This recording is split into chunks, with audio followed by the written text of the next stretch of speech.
everyone, and welcome to another Sandia Mountain Natural History Center quick trip. We are in the world-famous Sandia Mountain Natural History Center test kitchen, and if I didn't know any better, I think there's some jelly or something being made. I saw Vanessa and Fiona out picking berries. Let's go see if that's what's actually happening. Just as I suspected, I found Fiona and Vanessa out here picking some berries. What kind of berries are those? Oh, these are some currants. And what are you guys gonna do with them? We're gonna make some jam. So are they any good? I don't know, what do you think? They're a little tart by themselves, but they are edible like that. Pretty good. So this currant has been used for centuries as a astringent for diarrhea to help with gastric illnesses. It helps soothe urinary tract infections, and it's high in vitamin C and antioxidants. All that sounds good, but the jam is what sounds best to me. Let's go inside and see how they're doing with that. So what's our first step, Vanessa?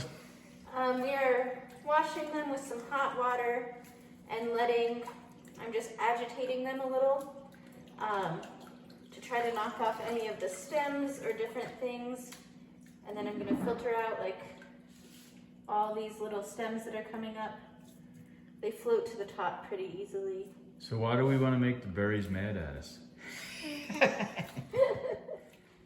So we got all our berries. What's the next step, Vanessa? So we are going to dump all these berries into the Instant Pot. They've been washed and drained. We've got a good amount of berries. They fill about a quarter to a third of the way up in the Instant Pot. And a big reason for using the Instant Pot versus the traditional method of making jam or jelly is it reduces time. So just going to use the normal pressure cook button for 15 minutes.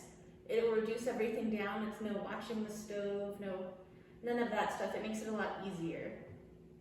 And then after that, we will pull it out.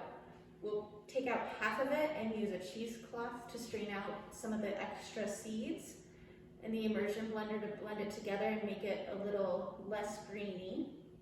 And then we'll reduce it down some more, adding in pectin, sugar, and some lemon juice. Wow, it's really starting to smell good in here. What's our next step? So now that the pressure has come down, I'm going to open it. It's going to be very, very steamy. Set this lid aside. You can see that we just have a bunch of reduced down berries. Going to dump part of it into here to strain out, and then the rest I'm going to use the immersion blender for.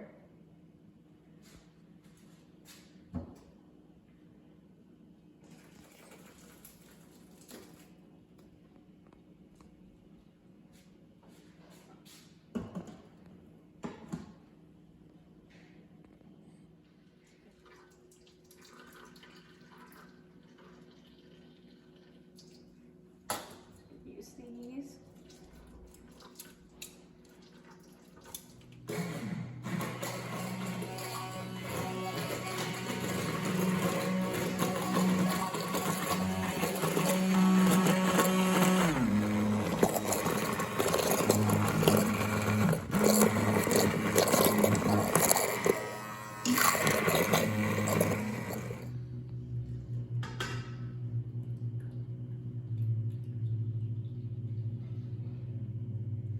All right, so now we're adding in a little bit of pectin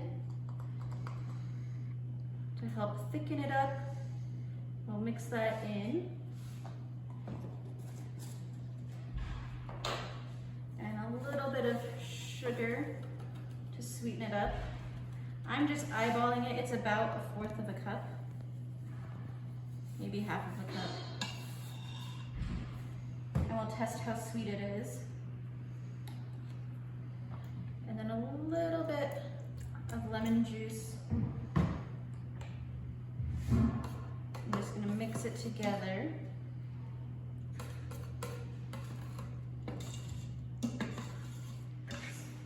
So now we'll just mix it, we'll set it on a low pressure, or sorry, not a low pressure, on saute for about 10 minutes, and we'll come back and see where it's at. All right, and now for the most important part, the taste test. Can I go first? Mm-hmm.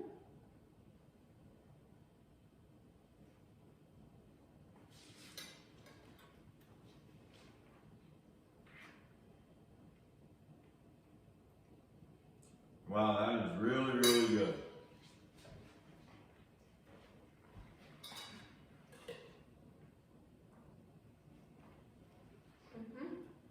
So it just goes to show you there's one more way to get out and find some fun things to do in nature. Thanks for joining us, folks, and we will see you on the next one. Yum.